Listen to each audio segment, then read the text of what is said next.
최근 미국의 각종 정책 싱크탱크에서 한반도에 전술핵을 재배치해야 된다. 즉 한국에 재배치해야 된다는 이야기가 나오고 있습니다. 자, 전술핵은요, 전략핵하고는 개념이 다른 겁니다. 전략핵은 대륙간 탄도탄에 실어서 미국 본토에 있는 각종 기지에서 자신들이 공격하는 나라의 이 장거리, 즉 많기로 수천 킬로를 비행하는, 대기권에서 비행하는 이 ICBM, 즉 대륙간 탄도탄에 탑재해서 하는 것이 전략 핵무기고요. 전술 핵무기는 전략 핵무기보다는 용량이 적은 소형 핵탄두를 비행기나 잠수함에서, 안 그러면 지상에서 근거리로 발사하는 것이 전술 핵무기입니다. 그런데 한국에는 이 6.25 전쟁이 끝난 직후인 58년 이 전술 핵무기가 배치되기 시작을 했습니다. 그래서 60년대에는 950기 가량 있었습니다. 그런데 80년대에 접어들면서 미군 철수 이야기가 나오면서 감축되기 시작하다가 91년 구동구권 소련이 무너지고 난 다음에 미국 정부는 해외에 있는 전술 핵무기를 다 철수하겠다 해서 91년 12월에 한반도에서 전술핵이 철수를 했습니다.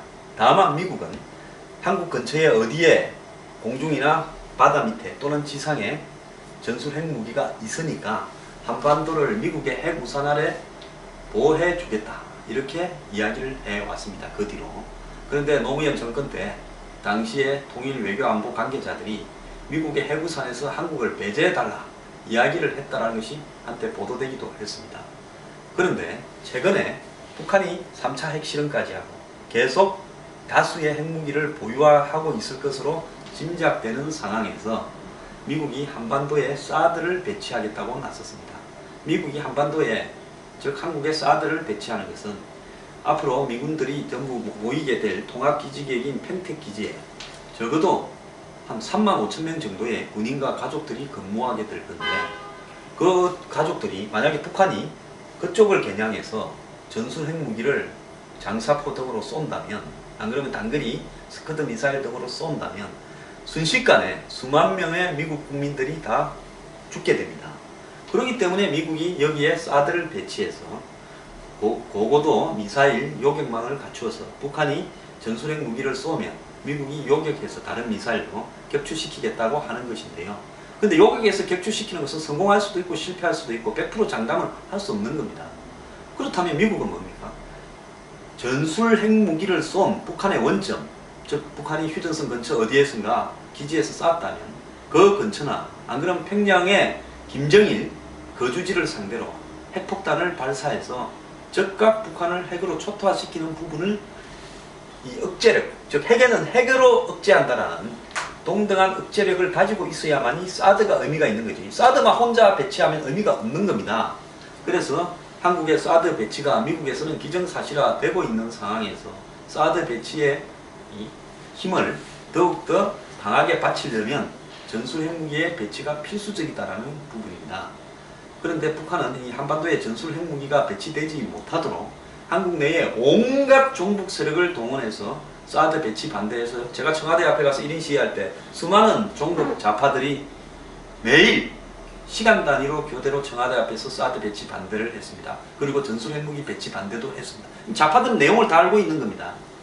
그렇기 때문에 앞으로 좌파들의 중요한 어떤 이슈 중에 하나가 한반도 전술핵 배치 반대로 나올 것이고요. 한국의 야당들도 아마 이 종북 좌파들의 입장과 같이 갈 가능성이 매우 높다고 봅니다.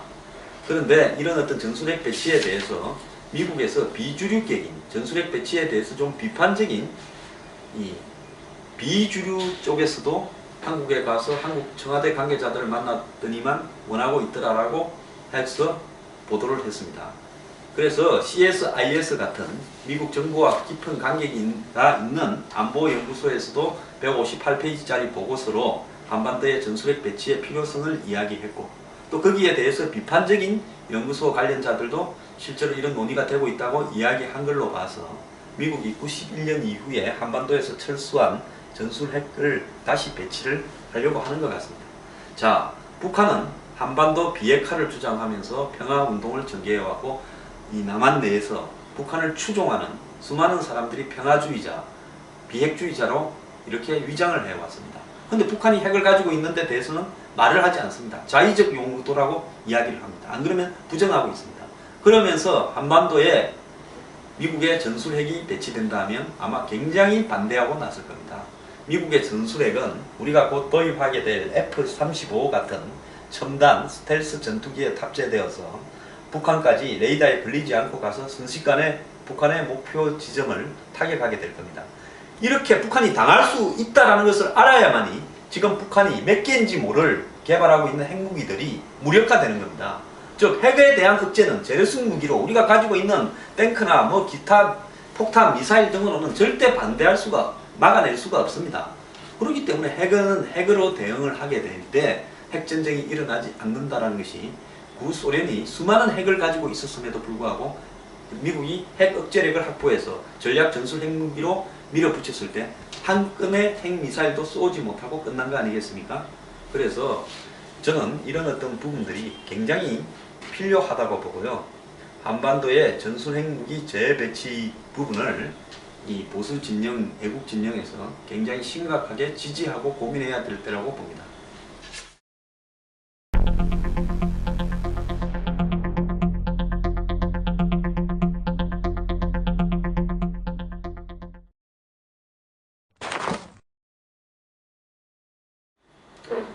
미국의 지금 보수 우파 대선 후보들이 머리에 쥐가 나고 있습니다.